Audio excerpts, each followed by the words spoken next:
Hi, and welcome to Geno's Takes NFL Preview for Wild Card Weekend. The picks go up Thursday, people, but here's some stuff that Daddy is focusing on going into the week. There are teams you need to look at and teams that you don't going into this weekend. Are you really, for your long run betting this is, of course, now, are you really worried about the Packers and Redskins? Do you think either of these teams are going to go far? No. How about the Bengals and Steelers? Maybe the Steelers. And the Chiefs and Texans, please do not waste my time, all right?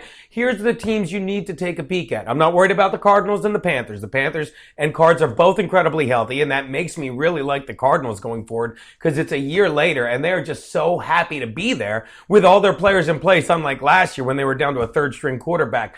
But the injury is something that's making me really look at the Denver Broncos, and yes, Peyton Manning. Remember when I said you wouldn't see him again this year, and the only way they would win is if he was holding a clipboard? I don't want to say I was wrong, but I wasn't exactly right. But you have to look at what happened in the past weekend. It was the perfect storm. Now look, if anyone thinks that he won that game so much as the way they were running the ball and finally not turning it over when he came in, none of those turnovers that Osweiler had were really his fault. But you can give him all the credit you want. But I think he's going to play better, not because he's a better player, but because of just the amazing storybook way he came in. He had his career flash before his eyes. He even said, never in my life, he even said, now I know what it's like to sit behind another guy for the first time in my life and hope something happens so I can get in. He got in, he made the most of it, and this guy is playing with new life, and I really think home field throughout the playoffs will help, okay? As for the Patriots, we sit here helplessly watching to see how healthy they can get in the next 12 days. But the game that I'm looking at from last week that tells us volumes about this weekend was the NFC North matchup between the Packers and the Vikings. Because if you had been at the betting window on Sunday night and I walked up to you and I said, hey, before you put that bet down, here's some stats you may not realize. I'm going to tell you that Teddy Bridgewater is not even going to throw for 100 yards. He had 99. I'm going to tell you that Adrian Peterson and the Viking running backs are not even going to rush 100 yards total. They had 84.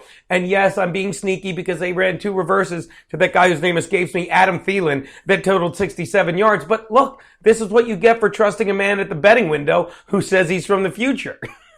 What you should ask me before you put down your bet is, will Aaron Rodgers give as many touchdowns to the Vikings as he does to the Packers, which is exactly what happened. That fumbled ball that Munnerlyn ran in for the touchdown that really turned the game around, that was it. They lose 2013. Why? Because the Packers offense is really not that good. They're ranked 23rd. Think about this before you just scoff at the fact that the Redskins are actually laying a point. Because ever since he lost Jordy Nelson, he's lost faith in his receivers on the rare occasions he can get open downfield. So I am actually kind of liking the Redskins in this game, not to mention the Vikings didn't do anything. I just told you their offensive stats. And now they're going to face a Seahawks defense that not only ranks 4th versus the Packers 23rd, but if you consider they started so slowly, they are the best offense in football going away, as evidenced by the past 7 games when Russell Wilson has thrown 24 touchdowns and 1 pick, because great players get better during the playoffs. I would jump on that line now. Last I saw it was 5.5. It may go up to 277. Why'd I pick that number? Because that's the league-leading low points that the Seattle Seahawks have given up this season.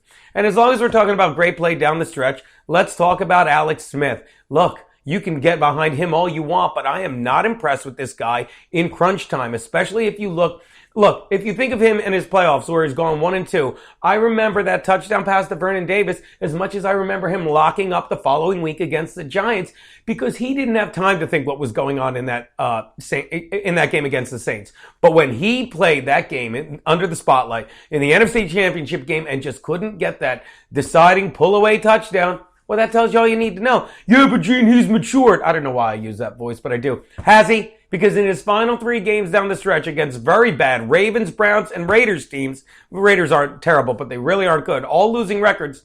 If you take away that Ravens second half, the 2 defensive touchdowns, then he's beaten these 3 terrible teams by an average of just over 5 points. And you're really sure of your bet on this guy on the road against the Texans defense? Especially when you figure Hoyer's probably going to get bumped and Yates comes in. Hey, it's your money. But Daddy will tell you what to do with it on Thursday. That's my NFL preview for Wild Card Week.